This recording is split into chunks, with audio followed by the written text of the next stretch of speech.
गायत्री देवी के कमरे में उस दिन अजीब सी खामोशी थी। बाहर हवाएं चल रही थी, पर अंदर का माहौल किसी तूफान से कम नहीं था। गोपाल दरवाजे के बाहर खड़ा था, उसके हाथ कांप रहे थे, आंखों में डर, पछतावा और टूटन साफ झलक रही थी। जिस गोपाल को सबने हमेशा अपने फैसलों पर अडिग देखा था, वही गोपाल आज खुद से नजरें नहीं मिला पा रहा था। उसने कई बार दरवाजा खटखटाने की हिम्मत की, पर हर बार हाथ रुक गया। उसे याद आ रहा था कि कैसे उसकी एक जिद, एक गलतफहमी और एक गलत फैसला गायत्री देवी के आत्मसम्मान को ठेस पहुंचा गया था।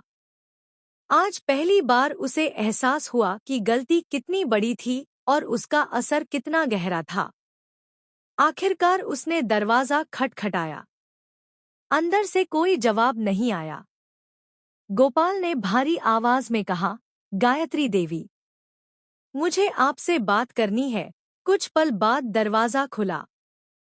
सामने गायत्री देवी खड़ी थी, शांत, गंभीर और पहले से कहीं ज्यादा मजबूत। उनकी आंखों में आंसू नहीं थे, बल्कि एक अजीब सी ठंडक थी, जो गोपाल के दिल को और चुभ गई। वह अंदर आया, पर सिर झुका हुआ था।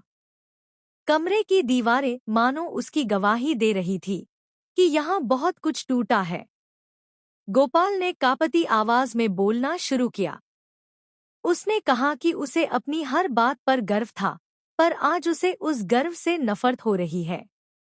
उसने माना कि उसने गायत्री देवी की भावनाओं को समझने की कोशिश ही नहीं की, सिर्फ अपनी सोच और अपने डर में उलझा रहा। उसने कहा कि उसे लगा था वह सब सही कर रहा है, लेकिन असल में वह सबसे बड़ी गलती कर बैठा। हर शब्द के साथ उसका गला भरता जा रहा था और उसकी आंखों से आंसू गिरने लगे। वह वही गोपाल नहीं था जिसे सब जानते थे। वह टूटा हुआ, पछतावे से भरा एक इंसान था। गायत्री देवी चुपचाप सुनती रहीं।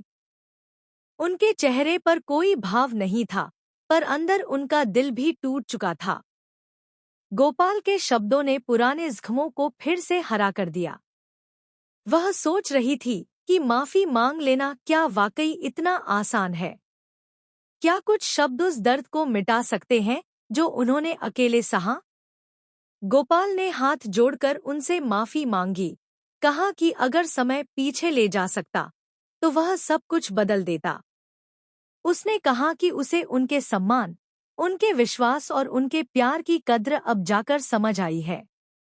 कमरे में सन्नाटा छा गया। कुछ पल ऐसे लगे जैसे समय थम गया हो। गायत्री देवी ने धीरे धीरे बोलना शुरू किया।